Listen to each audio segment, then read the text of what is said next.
Hello everyone, welcome back to another episode of Phoenix Wright Ace Attorney, Justice for All. Last we left off, Edgeworth! He's finally returned to us, although Phoenix is not exactly happy at that. Reasons to be best left to be undisclosed. No, for real though. Yeah, he's not happy because Miles decided to run away from everything. And we also learned that there's a woman named Celeste Impact that apparently is connected to Juan Corrida, and somehow the police seem to think that her death is connected to this current murder. And we're going to go ahead and talk to Adrian Andrews for two reasons. One, learn hopefully a little bit more about what's her name, about Celeste Impacts, and also to ask Adrian about why she felt the need to commit suicide. I'll be honest and say, if we did this in real life, that would be kind of tasteless, but we need information, and she's hiding something. So in this respect, I think it's a good idea to crack open that little nutshell, that little shell she has around her. Oh, Miss Andrews is here. But it looks like she's talking with someone. That's Francisco von Karma. Miss Von Karma? What are you doing here? Well, you see, I am his lawyer, so... You've got some nerve following me around. Following you? That's you, Miss Von Karma. You're the one doing the following. Girls. You're always following after that detective with the little beard. Me? Following after Scruffy. Oh, don't make me laugh. Let me show you something interesting, little girl. What is that? An electronic... Ooh. Oh my god. An electromagnetic receiver. I planted a tracking device on that detective. And with this, I know that fool's every move. So that noise we heard was this receiver. I feel really sorry for poor Detective Gumshoe now. Now then, let's stop wasting time. Adrian Andrews. Yes? Think hard about what we just discussed. Understood? Alright. What were those two talking about? Miss Andrews, she seems a little dazed, doesn't she? Well, I think it's time that we crack this shell around her. She seems to know the Oh! Does she believe that a potential motive for Ungar to commit murder, because he is the accused.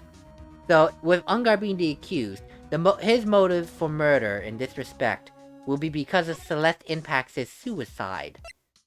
But what does that have to do with Matt? That's the question. What does that have to do with Matt? Celeste was Corrida's manager, not Matt's. Why was Juan Corrida murdered? If you ask me, I think you know the reason he was killed. Why are you hiding things?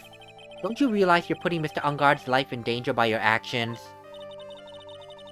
Why do you ask questions for which I have no answers to? The truth is, I was not that close to Mr. Corrida. You were not that close. That's right. I never been good at being intimate with another person. You're not so good at being intimate with another person. Somehow, I highly doubt that, Miss Andrews. There is this article. You and Mr. Corrida had an intimate relationship, did you not? A silly third-rate tabloid article. If you even had half your wits about you, you wouldn't believe such rubbish. Well, it seems quite a few people have already bought into this story. As to be expected in a world filled with crooks and liars. Note to self, stay on her good side. In any case, I despise interpersonal relationships like that. I see. However, what if there was a need for you to get close to someone? Me? Need to get close to Mr. Corrida? As if there was ever such a need. Didn't you get close to Mr. Corrida for this person's sake? You got close to him to try and figure out Celeste's suicide. You may have a dependent nature, but when your mind is set on something, you are a lady on a mission. Celeste Impacts, your mentor. How do you know about Celeste? Miss Impacts. She committed suicide, didn't she? But it looks like no one knows why. Right before her death, she was Juan Corrida's manager. So, I believe you got close to him so you could find out more about her suicide. You have a great imagination. You may have a future yet as a slimy muckraker for a putrid third-rate tabloid. Miss Andrews? There was no mystery surrounding her death. None. It would be pointless for me to force myself into a relationship for nothing. That really true? Was there really no mystery at all? I don't believe you were completely at ease with the way her suicide was resolved. I wouldn't be either if she was someone I cared about, especially with the fact that the suicide note was missing. A presumed suicide note. Miss Impact's suicide note was never found, was it? It looks like the police were under the suspicion that someone had hidden it. Like, maybe the person who discovered her body, Mr. Juan Corrida. Juan? And Miss Andrews? I believe you thought the same thing. That's why you became intimate with Mr. Corrida. To get her hands on that suicide note. I've sat by quietly and listened to your insulting ramblings long enough. It's true that Celeste was my mentor. However, allow me to say this again. It had nothing to do with me. I didn't even know that her suicide note was never found. I'm a person who doesn't care about what goes on in the lives of others. That's the impression you like to give. However, I don't think that's who you really are. What? I have evidence saying otherwise. This is proof that Celeste Impacts was someone very special to you. She was very special to you, that her suicide shocked you into attempting it yourself. Miss Andrews, I'm sorry to bring this up, but you nearly went through with it too, didn't you? Went through with what? Ending your life. Miss Andrews, you look and act like a very strong woman who has it all together. You don't ask for anyone's help, relying only on yourself. Yes, I've been very independent ever since I can remember. However, that's all just a lie. A facade. You've always searched out people on whom you can depend on. That's... You were dependent on Miss Impacts, weren't you? Which is why, when she passed away, you lost everything you had. Stop! When Celeste passed away so suddenly like that, I died a death of my own, true, but no matter how hard I tried, I couldn't stop thinking about what had become of her note. You must have heard about the police report. The one that said they suspected Mr. Corrida of hiding Miss Impacts' note. You heard about it, and thought to recover it from him by getting close. Am I right? If that's the case, then everything changes. What do you mean? What topic did we start this conversation on again? It was why the victim was killed. Exactly. Somehow, Miss Andrews, it seems that you had become the one with the reason to want Mr. Corrida dead. Oh my god, that is true. Oh my god, that is true. This topic of conversation started with a motive of murder. A motive for murdering Mr. Corrida. And we have uncovered that she was so close to Miss Impact's death that she wanted to commit suicide and thankfully failed. Thankfully she failed. And then she later learned of a suicide note. Potential suicide note. So now the tables have turned. Who has the potential motive for wanting Mr. Corrida dead? Doesn't sound like it's Matt Ungard anymore. Now it sounds like that it's her. But of course, a motive is just a motive. Motive can only go so far if you can't prove that the person had a means to commit the murder. We have no proof that she had the means to commit the murder, so... But is a step in the right direction to defending Matt Ungard. It seems that you have become the one with the reason to want Mr. Corrida dead. Me? Miss Impact was everything to you. And then she died. And you would do anything to find out why she killed herself. Even commit murder. Murder? We never did find Matt Ungard's motive, because he doesn't have one. You, Miss Impact, however, have a motive. A very good one. It's true. I'm a woman who can only live in insecurity. I'm physically small, and I don't really have a lot of self-confidence. I've pushed against all that, though. I've tried to live strongly. I never wanted anyone to find out the truth. Miss Andrews, this one thing is the one thing I wanted to take with me to the grave. It was my secret. Mine and mine alone. I'm sorry. You probably think I'm a worthless human being right now, don't you? Please, Miss Andrews. All I want to know is the truth. After Celeste passed away, I heard that someone had hidden her suicide note. And that someone was Juan Corrida. Celeste. Without her, I became scared. Everyone seemed like they were out to get me. So you got close to Mr. Corrida to recover her suicide note, correct? Looks like that tabloid reported the truth after all. Ironic, isn't it? Well, like they say, where there's smoke, there's fire. And if they purposefully add fuel to the fire, they keep the celebrity world burning. But as for the suicide note, I didn't and wouldn't kill anyone for it. It just doesn't suit me, that's all. Well, that's enough for now. I still have work to do, so... I understand. Oh, I do have one small favor to ask. My attempted suicide. I'd like for you to keep it a secret. Miss Andrews, if people found out about my weakness, I would sooner choose to die than live. Alright, I understand. We'll keep it a secret. Miss Andrews, I guess she's the overthinking type. She probably never says anything without carefully thinking it through first. Thank you for your discretion. Mr. Nick, can I ask you something? What is it, Pearls? Miss Andrews has been playing with that card in her hand since a little while back. That card? Yeah, I suppose she has. Miss Andrews, what's that card you're holding? Huh? Oh, this? Well, I don't quite know. It just suddenly appeared in my handbag. What is it? It looks like a seashell. That's what it looks like, doesn't it? I honestly don't remember owning this card. I wonder where I picked it up from. Her not remembering something clearly? Sounds like it would be a rare occurrence.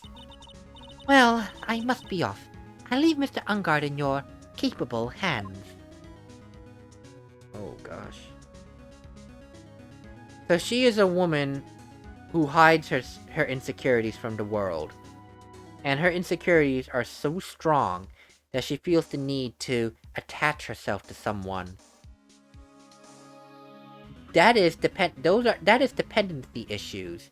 And some very strong dependency issues that she would feel the need to commit suicide should the person be cut off from her life forever, or if someone discovers that part of her nature. My goodness, that is a very strong mental illness. I mean, but sometimes they say, but sometimes people work well past their mental illness, and clearly she has everything. She has her wits in order that she can work efficiently. She just doesn't want people to know that part of her. Well, I think we gathered about all we can. What about Mystic Maya? Is she alright? Oh, Pearls. She looks so worn out by all this. She hasn't slept at all and has been walking all over the place with me today. What's wrong, Mr. Nick? Let's go back to the office for a little while. You're really tired, right? Oh no. I'm okay, really. I'm fine, I really am. You don't look fine to me. Yeah, let's go home. I appreciate that Pearls is putting on a brave face, but she can only put this up so long before she collapses from exhaustion. She is no doubt sick with worry. It's time to go home. So, what now? Well, we did find out one thing for sure. Miss Andrews has a motive. You mean Miss Impax's suicide note? That's right. She was also the one to discover the victim's body. Clever. Oh boy. Mr. Nick! The transceiver! Hello? Wright & Co. Law Offices? Mr. Attorney, you're not answering a phone. Maya! Where's Maya? As I promised, I have not gone within a few feet of her this whole time. Oh, whoa. Oh. Which is why I suppose she is absolutely famished. What? So I suggest you win a quick acquittal, my friend. At any cost. Wouldn't you agree? Wait, Maya! Let me hear her! Very well. Ask my... Maya! Is that you? Sis! Ask my sis! Maya! Maya! God damn it, he cut me off! Mystic Maya said, ask my sis, didn't she? Sis? What does she mean by that? Come on, Phoenix. Oh, you are a hopeless one.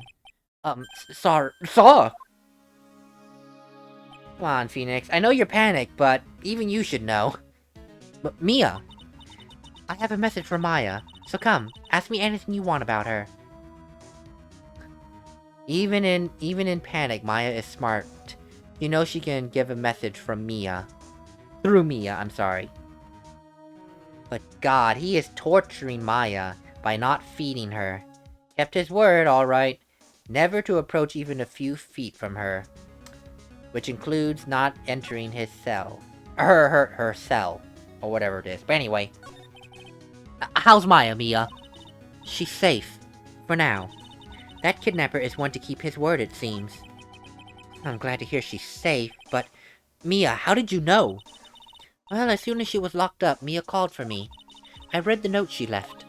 Then I gathered as much information about her surroundings as I could. I didn't know you could use spirit channeling like that. Pretty smart of her. Yeah, that actually is pretty smart. The kidnapper. What's he like? I don't know. Apparently, Maya went to answer a phone call at the hotel and was drugged there. And? You didn't see the face of her attacker. Maya is locked up in a very dark place right now. I'll tell you everything I heard when I was with her. When you were with her. But this is from Mia's perspective. I'm starving. Could really go for some apple pie. I mean, at a time like this, sweets are the only way to go. I have to stay positive. He promised he wasn't going to kill me, so I'm not going to die. Oh, sis. I wonder if you're with Nick right now. Oh, no, this is right now. Okay, I see. Anyway.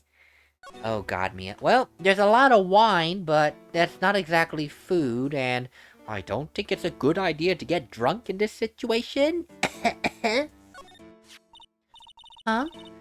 Someone dropped a card here. Kinda looks like a business card, but there's no name on it. Wait, isn't that the same card that Adrian Andrews has? Huh. It's a picture of a seashell, I think. What a strange card. Wait, does she have a court record? Okay, no, she does. This is kind of like breaking the immersion. Maya knows everything Phoenix knows. She has all this evidence. Can I move anywhere? If I don't do something with the door first, I don't think I'll be moving anywhere. Alright, then let's examine the damn door. Dang, it's locked. But this door's lock seems easy enough to open. I mean, on TV, the hero always uses a plastic card or a stiff piece of cardboard. Then, click, they magically open the door. I wonder if there's a card like that around here I could use. Oh, that's it! The shell card. If I use this, maybe I can get the door open. It might be my key out of here. I had a feeling this card might be useful. Oh, I'm such a genius. Alright. Now, if you'll excuse me, Mr. Kidnapper. I did it! Okay, now I'm getting the heck out of here. I shouldn't keep Nick waiting. Or worried. Oh dear. Please tell me he's not beside the other. Oh, of course. It's to be continued. Of course. Well, hopefully Maya escapes. I pray to God she escapes, because she is not in a happy place right now. And she is starving. First thing to do, find a way out, and just run. Run for the hills, girl. That is your only way to be safe. And then find Phoenix, find the police, find someone to keep you safe. Anyway, that's it for this episode. My God, it took 4 episodes to do all this, searching for evidence. I mean, I think Turnabout Big Top also did the same thing. But don't forget, we also had 3 episodes of the prologue to this, to this case. So it took 7 episodes just to get to this trial. Oh, boy, this is gonna be a trial for the record books, because Maya's life is on the line. I mean, well, hopefully it's not on the line because she managed to escape. We pray for that. We so pray. But we will figure that out together in the next episode. Until then, I am going to go to bed because it is now 11 o'clock at night. I've been recording for over 2 hours straight, so my voice is kinda dead.